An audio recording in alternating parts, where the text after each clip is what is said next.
সুপ্রিয় দর্শক আসসালামু আলাইকুম, welcome back to my channel cooking studio by Orin. আজকে আপনাদেরকে কোনো প্রকার বেকিং পাউডার, বেকিং সোডা ছাড়াই শুধুমাত্র 1 কাপ ময়দা দিয়ে ভীষণ মজাদার বিস্কিট তৈরি করে দেখাবো, যেটা আপনারা চুলায় তৈরি করতে পারবেন খুবই কম সময়ে। আর এই বিস্কিটগুলোকে একবার বানিয়ে কমপক্ষে 1 মাসের মতো সংরক্ষণ করেও খেতে পারবেন।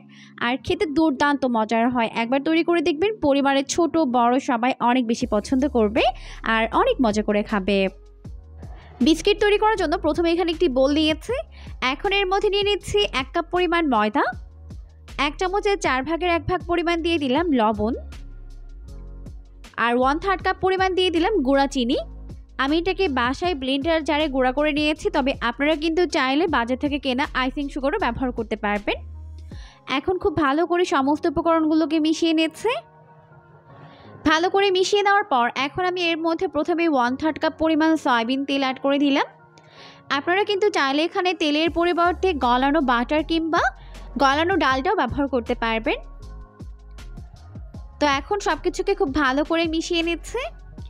তো এখানে আমি আরও প্রায় 4 টেবিল চামচ পরিমাণ সয়াবিন তেল অ্যাড করেছি। এখন কিন্তু আমাদের ডোটা একদম পারফেক্টভাবে রেডি হয়ে গেছে, দেখতেই পাচ্ছেন। অনেক বেশি নরম হবে না, আবার খুব বেশি শক্তও হবে না। হাতের মধ্যে নিলে খুব সহজে এরকম মুট করে ফেলা যাবে, আর যেরকম খুশি সেরকম শেপ দেওয়া যাবে।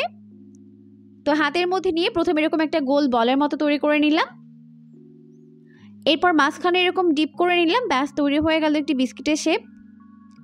তো সেমভাবে আমি সবগুলো বিস্কিটের শেপ বানিয়ে নিয়েছি। আর এগুলোকে আমি বেক করব চুলায় ফ্রাই প্যানের মধ্যে, তাই এগুলোকে ফ্রাই প্যানের মধ্যে বসিয়ে নিয়েছি। এখন এর উপর থেকে আমি কিশমিশ দিয়ে দিচ্ছি। আপনারা চাইলে কিন্তু এখানে পছন্দ মতো বাদাম অ্যাড করতে পারবেন। তো সেমভাবে আমি সবগুলোর উপর এইভাবে কিশমিশ দিয়ে দিচ্ছি। ব্যাস হয়ে গেছে।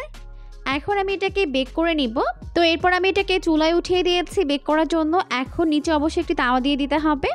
এরপর ঢাকনা দিয়ে ঢেকে এটাকে আমি বেক করে নিব প্রায় 15 থেকে 20 মিনিটের মতো। আর এরই মধ্যে কিন্তু বিস্কিটটি একদম রেডি হয়ে যাবে।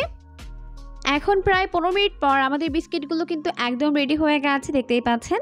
আর আমি বেক করার সুবিধার্থে কিছু বিস্কিট নামিয়ে নিয়েছিলাম। তো এরপর আমি চুলা থেকে নামিয়ে নিয়েছি, এরপর ঠান্ডা করে আপনাদেরকে দেখাচ্ছি। দেখুন কত বেশি পারফেক্ট হয়েছে। চাইলে কিন্তু ঠান্ডা করে এই পর্যায়ে কোনো এয়ারটাইট বক্সে রেখে কমপক্ষে 1 মাসের মতো সংরক্ষণ করে খেতে পারবেন। খেতে কিন্তু দারুণ মজার হয়েছে। আর দেখুন এটাকে কিন্তু আমি চুলায় বেক করেছি, তারপরেও কিন্তু পুড়ে যায়নি, একদম পারফেক্ট হয়েছে। চুলার আঁচ ফলো করলে কিন্তু আপনাদের তৈরি বিস্কিটগুলো একদম পারফেক্ট হবে। আশা করছি রেসিপিটি ভালো লেগেছে। ভালো লাগলে অবশ্যই বাসায় ট্রাই করবেন। আর এরকমই নতুন রেসিপি পেতে চ্যানেলটিকে অবশ্যই সাবস্ক্রাইব করে রাখবেন। আজকের মতো বিদায় নিচ্ছি, সবাই অনেক বেশি ভালো থাকবেন। আল্লাহ হাফেজ।